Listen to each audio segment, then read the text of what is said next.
भंवर मेघवंशी जी, आज के तारीख में मैं समझती हूँ एक अहम अम्बेडकरवादी लेखक और सामाजिक कार्यकर्ता हैं।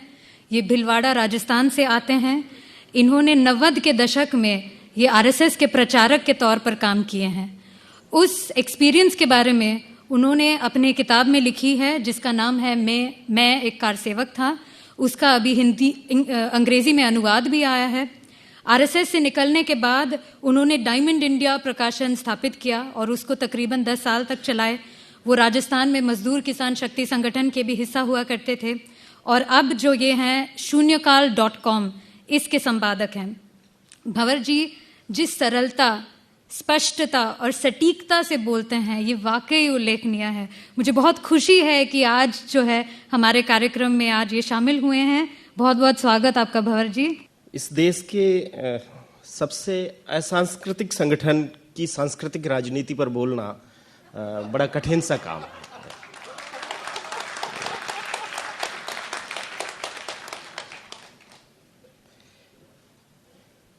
तो दावा उनका बहुत साफ है कि वो अपने आप को सांस्कृतिक संगठन कहते हैं, सामाजिक संगठन कहते हैं।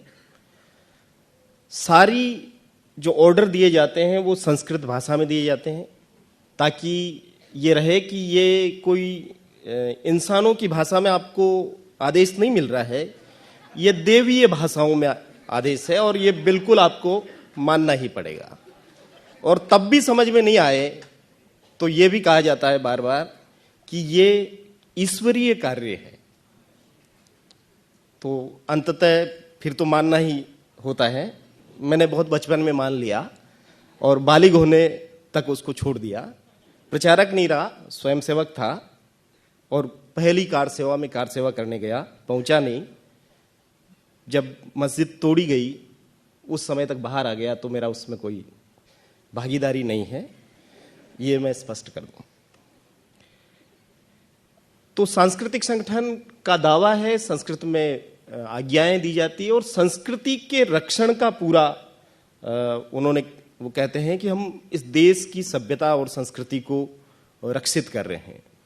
और आज आप देख सकते हैं कि उन्होंने किस तरीके से जिस सभ्यता की वो बात कर रहे हैं, जिस हिंदू समाज की वो बात कर रहे हैं और जिसके लिए वो ये कहते भी नहीं रुकते हैं कि वसुदैव कुटुंबकम वाला हमारा समाज है, उदार चरिता नाम वाला समाज है, उस समाज की भाषा कैसी बना दी उन्होंने। ये जो नौजवान पीढ़ी आज जो सोशल मीडिया पर प्रतिक्रिया कर रही है, वो देख करके हम समझ सकते हैं कि उन्होंने संस्कृति का कितना रक्षण किया है या कितना विनाश किया है। ये अपने आप में एक तरीके से ये साबित हो जाता है। पर मुझे लगता है कि उन्होंने कल्चर का सबसे ज्यादा यूज अपने पक्ष में करने का कोशिश उन्होंने किया है और उसको हमें जरूर समझना चाहिए।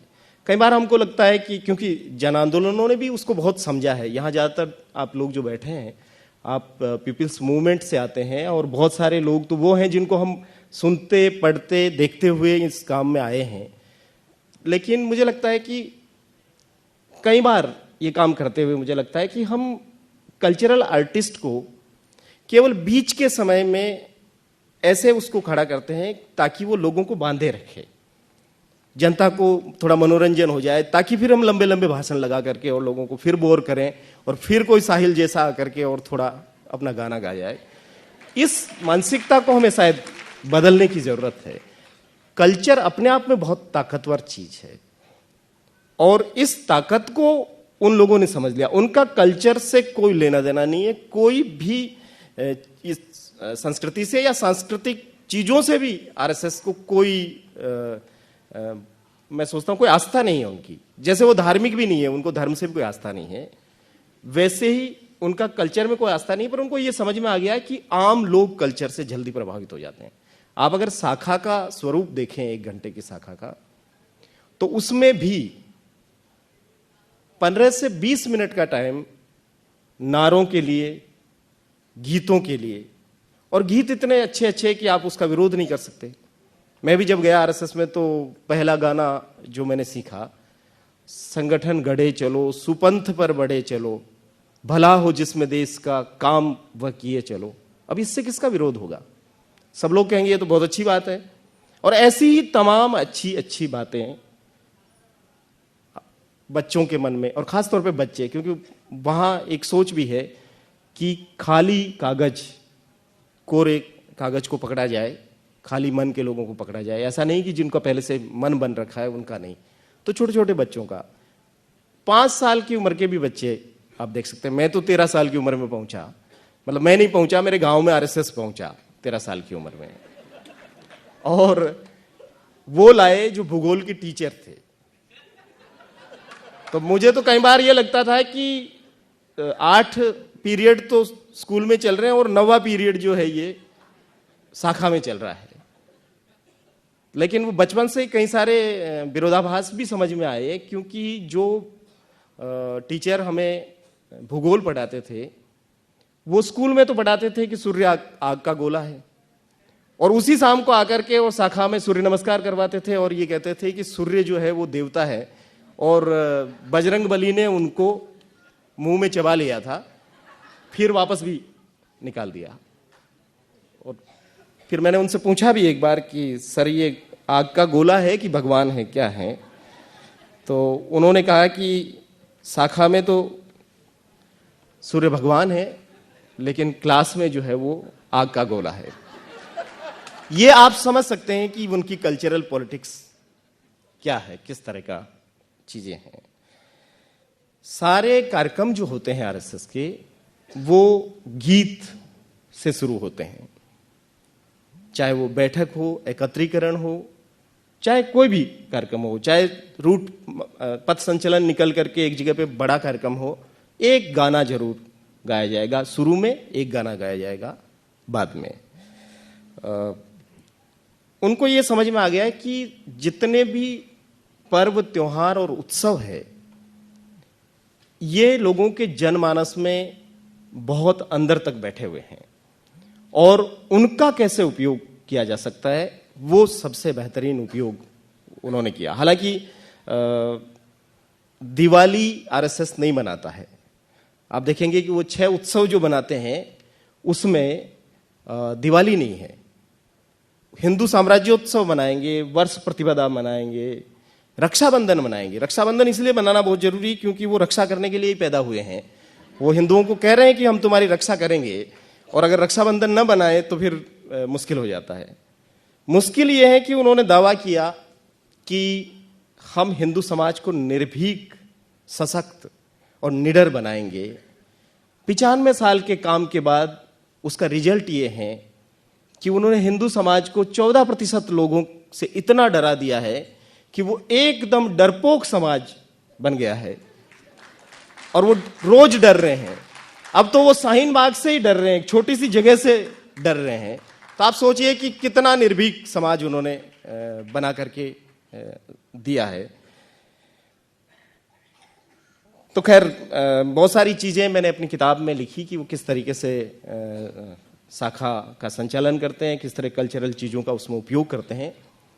लेकिन सांस्कृतिक प्रतीकों का और अस्मिता की पूरी राजनीति का जिस तरीके से उपयोग आरएसएस ने किया है, मुझे लगता है कि बाकी लोगों ने जितना भी काम किया, अंत में उन्होंने उसको हड़प लिया। पूरी आइडेंटिटी पॉलिटिक्स भी और पूरा वो बहस भी अंत में जाकर के उनके वहीं जाकर के मिला। आपने कुछ कुछ प्रतीक बनाए, अंत में वो एक सुहेल देव पासी ला करके खड़ा कर दिया, या ऐसे प्रतीकों को लाके खड़ा कर दिया जो अंततः मुस्लिम विरोधी साबित होते हैं। हमारे राजस्थान में एक रामदेव होते हैं, बाबा रामदेव। ये लाला रामदेव नहीं जो पतंजलि वाले, ये अलग हैं। हमारे हैं बाबा रामदेव जो एक्चुअली 600 साल पहले पैदा हुए, रामदेव पीर कहते हैं उनको। और सूफी निजारी पीर थे वो, और जैसलमेर में उनका एक समाधि बना हुआ है। अब तो वो जो समाधि थी उसको उन्होंने, जो कब्र थी उसको उन्होंने भगवा कलर में कर दिया है और मुकुट लगा दिया है, लेकिन उस समाधि पर आधा कलमा लिखा हुआ है। और मैंने उस पर किताब लिखी तो मैं जाकर के खुद देखा, मैंने फोटो भी खींचा उसका। तो रामदेव पीर का पूरा इतिहास ये रहा है कि उन्होंने हिंदू और मुसलमान को एक करने के लिए पूरी जिंदगी लगाई। और अभी इन्होंने उसका इतिहास लिखा है कि रामदेव पीर जो थे, रामदेव पीर तो पीर शब्द तो इस्तेमाल नहीं करते हैं, वो कहते हैं कि बाबा रामदेव जो थे वो हिंदुआ सूरज थे और उन्होंने गाय की रक्षा करते हुए वो औरंगजेब से लड़ते हुए मारे गए। अब इतिहास ये कहता है कि रामदेव पीर का जो समय था, उस समय औरंगजेब नहीं बल्कि फिरोज शाह तुगलक दिल्ली का बादशाह था। और दूसरी बात, वो जिस इलाके से आते हैं रेगिस्तान में, उस रेगिस्तान में ऊंट तो होते हैं, गायें होती नहीं है, तो कैसे उसको वो कर रहे हैं। लेकिन आप देखिए, उनको मालूम है कि लाखों की तादाद में हर साल 35 से 40 लाख लोग वहां पहुंचते हैं। उन लोगों को कैसे उनका भगवाकरण करें, कैसे उनके दिमाग में जहर भरें कि रामदेव जी इन लोगों की वजह से मारे गए, मुसलमानों की वजह से। तो ये पूरा जो उनका तौर तरीका है, इन तरीकों को भी हमें समझना पड़ेगा कि कैसे हम इनको काउंटर कर सकते हैं, कैसे इन बातों का हम जवाब बन सकते हैं। मुझे लगता है कि सांस्कृतिक राजनीति जैसा कुछ है नहीं आरएसएस में, पूर्णतः राजनीतिक है। आप सांस्कृतिक को भूल ही जाइए। उनका जो आजकल प्रवक्ता है दिल्ली विश्वविद्यालय का, वो प्रोफेसर राकेश सिन्हा, उसने तो कहा भी, बीबीसी में एक आर्टिकल में लिखा कि हम कोई झाल मजीरा बजाने वाला संगठन नहीं है सांस्कृतिक, हम तो राष्ट्र का जीवंत आंदोलन बना रहे हैं। अब एक तो शब्द इतने कठिन होते हैं कि वो 5-4 साल तक समझ में नहीं आते हैं कि वो क्या राष्ट्र का ऐसा जीवंत बनाने जा रहे हैं। लेकिन वो बहुत साफ है कि आरएसएस की पूरी कल्चरल पॉलिटिक्स के पीछे वो राजगुरु बनना चाहते हैं। और ये शिवाजी महाराज के उदाहरण से समझाते भी हैं कि जैसे शिवाजी का राज तिलक हो गया और उन्होंने राज्य बना लिया, तो उन्होंने अपना मुकुट ले जा करके और सम्राट गुरु रामदास के चरणों में रख दिया। तो ये बहुत साफ है कि कोई भी बन जाए, मोदी बन जाए या कल अमित शाह बन जाए, मुकुट जो है वो नागपुर में ला करके चरणों में भागवत जी के यहां रखना पड़ेगा। ये राजगुरु वाला जो मामला है, ये उनकी अपनी कल्चरल पॉलिटिक्स है, इसको देखना होगा। तो खैर ये तो सारी चीजें हैं, पर मुझे लगता है कि अब इनका जवाब क्या होगा, कैसे हम बात करेंगे, कैसे हम काम करेंगे, उस पे भी कुछ थोड़ी सी बात मैं करूंगा, फिर हम सवाल जवाब के लिए। क्योंकि मैं तो उधर से निकला तो मुझे और कोई तौर तरीका आता भी नहीं था, और मैं अपने ही इलाके में काम शुरू किया मैंने। तो मुझे लगा कि क्या किया जाए और कैसे किया जाए। तो जैसे जब साध्वी रितंबरा का बहुत चिल्ला चिल्ला के भाषण देने का चला, तो मैंने भी एक कैसेट भरवाया चिल्ला चिल्ला के। आजकल तो मैं चिल्ला चिल्ला के नहीं बोलता हूँ, मैंने बहुत लंबा काम किया, तब तो मेरी संस्कृत निष्ठ हिंदी जो है वो आम जन की भाषा बनी। क्योंकि मैं जब मजदूर किसान शक्ति संगठन में काम करने गया अरुणा राय जी के साथ, तो मुझे हर भाषा, मतलब हर बार जब भी मैं बोलने के लिए खड़ा होता, 5-7 बार तो वो टोक ही देती है कि कौन सी भाषा में बात कर रहे हो। तो मुझे तो लगता है कि भाई यही तो भाषा है, यही तो हमने सीखा है। तो वो चिल्लाना भी वहीं सीख लिया था, आजकल कम करता हूँ। तो उनके जब कैसेट चलते थे तो हमने अपना एक कैसेट भरा, और हम अपने लोगों के बीच में अपनी कैसेट, उनका इधर एक कैसेट बजता था, फिर हमारा इधर बजता था। उनका जो पाथेयकन और पांचजन्य जाता है, उसके जवाब में हमने अपनी मैगजीन शुरू की। उन गांवों में जहां उनका 100 मैगजीन जाता था, हमने भी कोशिश की कि 20 तो जाए, 25 जाए। कई गांवों में ऐसी स्थिति आ गई कि जहां पर हमारी 1 जाती थी, उनकी 90 जाती थी। 1-2 साल बाद ये स्थिति थी कि हमारी 90 जाने लग गई, उनकी 1 जाने लग गई। उनके जो तौर तरीके थे, क्योंकि वो रात्रि विश्राम करके भी लोगों के कान में कुछ कुछ मंत्र फूंकते रहते हैं। एक तो क्या है कि वो सामूहिक रूप से कुछ कहते नहीं है। आप सामूहिक रूप से उनको कहो कि आइए और हमसे बहस कीजिए, तो वो बहस करने के लिए बिल्कुल नहीं आएंगे। वो एक एक व्यक्ति को पकड़ करके, यहां तक कि अभी भी कई सारे प्रोटेस्ट हो रहे हैं। हमारे यहाँ जयपुर में एक प्रोटेस्ट चलता है अल्बर्ट हॉल में, तो वहां कभी कभी वो लोग आ जाते हैं, तो एक कोने से किसी एक व्यक्ति को पकड़ते हैं, थोड़ा दूर ले जाते हैं, उसके कान में कुछ कुछ बताते हैं, उसको मंत्र फूंकते हैं। तो ये एक एक जन को कन्विंस कर सकते हैं, लेकिन ये मास को कन्विंस करने का इनमें क्षमता नहीं है। और ये क्षमता जो है, मुझे लगता है कि हम जन आंदोलन के लोगों, हम बाकी जो सेकुलर प्रगतिशील लोग हैं उनमें हैं। इस ताकत को हमें पहचानना चाहिए और हमें इस चीज़ को करना चाहिए। तो हम लोग उनके तौर तरीकों से कभी कभी रात में रुकते, लोगों से एक एक से बात करते, और मैंने मुख्यतः ध्यान रखा है कि दलित, आदिवासी और जो नोमैडिक लोग, यूथ हैं, उनके बीच में काम किया जाए, क्योंकि सबसे ज़्यादा जोर जो है आज की तारीख में इन यूथ पर है, और इनको उन्होंने औजार बना रखा है, और वो औजार के रूप में कैसे यूज आते हैं वो आप गुजरात में देख सकते हैं, मुजफ्फरनगर में देख सकते हैं, कई और जगहों पे भी देख सकते हैं। हथियार मैं इसलिए नहीं कहता हूं कि कई बार हथियार दोहरा धार रखता है और वो जिसके हाथ में होता है उसको भी नुकसान पहुंचा देता है, लेकिन औजार नुकसान नहीं पहुंचाता। औजार केवल जितना उसको चलाया जाता है उसी रूप में काम में आता है। तो ये दलितों को, आदिवासियों को, पिछड़ों को एक औजार के रूप में इस्तेमाल कर रहे हैं। तो मेरा पूरा जोर ये रहा कि हम उन यूथ के बीच में बात करें जिन यूथ को पकड़ने का इनका काम है। और चूंकि मैं भीतर था तो मुझे मालूम था कि क्या चीज़ें चलती है, तो मैं सीधे फिर सवाल भी पूछता हूं कि भाई आरएसएस के इतने सारे जो प्रचारक हैं उसमें कितने लोग हैं हमारे, जो अखिल भारतीय उनकी जो समिति है उसमें कितने हैं।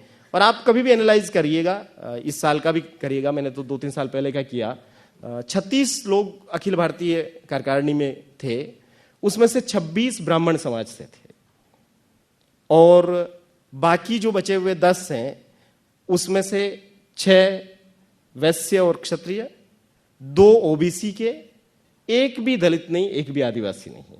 तो हमने पूछा है कि अगर आपका यही हिंदू राष्ट्र है, इसको मान लें कि ये हिंदू राष्ट्र की कैबिनेट है, तो फिर हमारे लिए जगह कहाँ। और ऐसी चीजें जब दलित यूथ के बीच में आप बात करते हैं तो उनको तथ्य के साथ बात करने पर थोड़ा समझ में आता है, नहीं तो बाकी तो वो हिंदू होने के गर्व में तो सबको ही मरा जा रहा है। उनको भी लगता है कि हम भी हिंदू हैं, तो कम से कम इस जाति से तो पिंड छूटा, इस जातिगत अपमान से तो पिंड छूटा, अगर उस बड़ी छतरी के नीचे हम आ जाते हैं। तो खैर ये चीजें करते करते हमने एक और चीज समझ में आई कि ये जो सत्संग मंडलियां, भजन मंडलियां, ये जो धर्मस्थल है, उनमें जो रिसोर्स है वो एक बड़ी चीज है उनके लिए, उनके काम को आगे बढ़ाने की दिशा में। तो हमने ये तय किया, देखिए हम वो तो नहीं कर सकते हैं कि हम कोई आसाराम या राम रहीम या रामपाल के उसमें चले जाएं, लेकिन राजस्थान में हमने ये देखा कि बड़ी संख्या में दलित, आदिवासी साधु संत हैं, खासतौर पे जो कबीर को गाते हैं, कबीर पंथी हैं, उनके छोटे छोटे आश्रम हैं, वहाँ लोग भी आते हैं। तो हमने उनको टारगेट किया और उनके बीच में जाना शुरू किया। तो शुरू में तो वहाँ भी भाव नहीं मिलता है, 2 तरह की प्रॉब्लम आ गई। एक तो क्या है कि वो शुरू के भजन गाते हैं, उससे आपका आइडियोलॉजिकल प्रॉब्लम हो जाता है, क्योंकि आपको लगता है ये क्या गा रहे हैं और हम क्यों सुन रहे हैं इस सारी चीज़ को। और दूसरा, हम भी बैठे रहते हैं तो उनको लगता है ये पता नहीं क्या बात करेंगे। लेकिन बाद में एक दोस्ती बनी और उससे ये फायदा हुआ है कि उनके भजन वजन 5 होने के बाद में 40-45 मिनट का टाइम वो लोग देने लगे, और तब हमने बात शुरू की।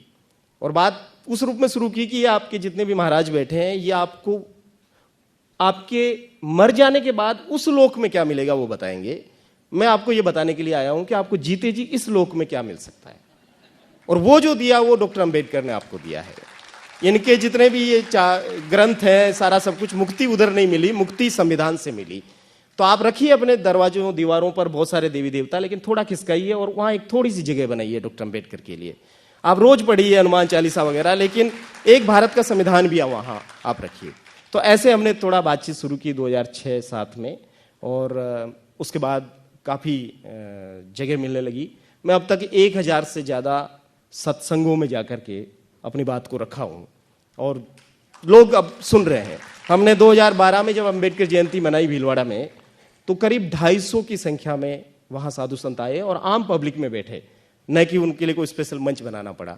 और अब तो कई सारे युवा जो बच्चे उनके वहाँ हैं, वो जय भीम भी बोलते हैं और संविधान भी रखते हैं, कई चीज़ें। तो चीज़ें बदल सकती है। मुझे लगता है कि हमें कोशिश करनी चाहिए, हमें छोड़ नहीं देना चाहिए कि भाई ये जो चीज़ें हैं ये तो हम नहीं करेंगे, क्योंकि आप अगर 24 कैरेट सोना कहीं ढूंढेंगे वो मिलना थोड़ा मुश्किल होगा। तो अभी तो जैसा भी है मिलावटी है, उससे हम कुछ कोशिश कर सकें तो बहुत अच्छा रहेगा। मैं धन्यवाद देना चाहता हूँ मुंबई कलेक्टिव को और आप सब लोगों को कि बात का मौका मिला। Thank you.